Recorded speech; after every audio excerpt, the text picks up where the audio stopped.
महत्त्वाची बातमी अर्थातच माळेगावची आहे। माळेगाव सहकारी साखर कारखाना रणधुमाळी आणि आता ब वर्गातून अजित पवारांचा पॅनल विजयी झाल्याची बातमी आहे। माळेगाव साखर कारखान्यासाठी मतमोजणी सुरू आहे। 34 टेबलवर ही मतमोजणी होणार आहे।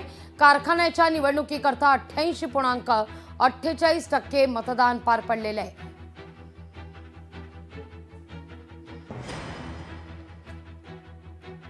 तर अजित पवार आणि चंद्रराव तावरे यांच्यात ही लढत होतीये। या सगळ्याविषयी अधिक माहिती घेण्याकरता थेट जाऊया आपले प्रतिनिधी अमोल धर्माधिकारी यांच्याकडे। अमोल, आतापर्यंत झालेल्या या सगळ्या मतमोजणीमध्ये दादांचं पॅनल हे आघाडीवर असल्याचं कळतंय, काय अपडेट आहे?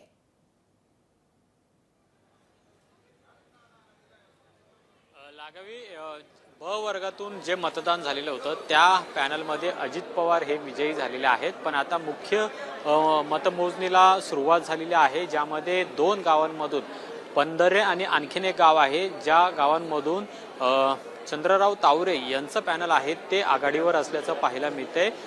किटली या चिन्हाला जास्त मतं या 2 गावांमध्ये प्राथमिक मिळालेली आहेत आणि त्यामुळे सध्या तरी आपल्याला यामध्ये चंद्रराव तावरे यांची आघाडी आहे ती असताना पाहायला मिळते। पण आणखीन बराच कालावधी आहे मतमोजणीला आणि त्यामुळे नेमकं चित्र काय होते हे पाहणं महत्त्वाचं आहे। पण चंद्रराव तावरे विरुद्ध अजित पवार असा जो काही दुरंगी सामना आपल्याला या संपूर्ण निवडणुकीमध्ये पाहायला मिळालेला होता तो आताही तशाच पद्धतीचा पाहायला मिळते। सुरुवातीला जरी ब वर्गातून अजित पवार यांनी विजयी आघाडी घेतलेली असली तरी मात्र आता मुख्य मतमोजणीमध्ये चंद्रराव तावरे हे 2 गावांमधून आघाडीवर असल्याचं पाहायला मिळते आणि त्यामुळे याच्यामध्ये आता नेमका बदल होतोय का किंवा हाच कल कायम राहतो हे सुद्धा पाहणं महत्त्वाचं आहे। पण अतिशय अटीतटीची लढाई खरं तर ही असणार आहे। यामध्ये अजित पवार यांची प्रतिष्ठा पणाला लागलेली आहे। त्याचबरोबर भाजपचे ज्येष्ठ नेते असलेले चंद्रराव तावरे यांनी सुद्धा मोठी ताकद आहे ती या निवडणुकीमध्ये लावलेली होती आणि सध्या तरी चंद्रराव तावरे यांचं पॅनल आहे ते या 2 गावांमधून आपल्याला आघाडीवर असल्याचं पाहायला मिळते।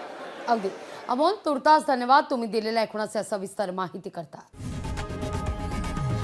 लोकशाही मराठी ऐका, पहा, जागरूक रहा।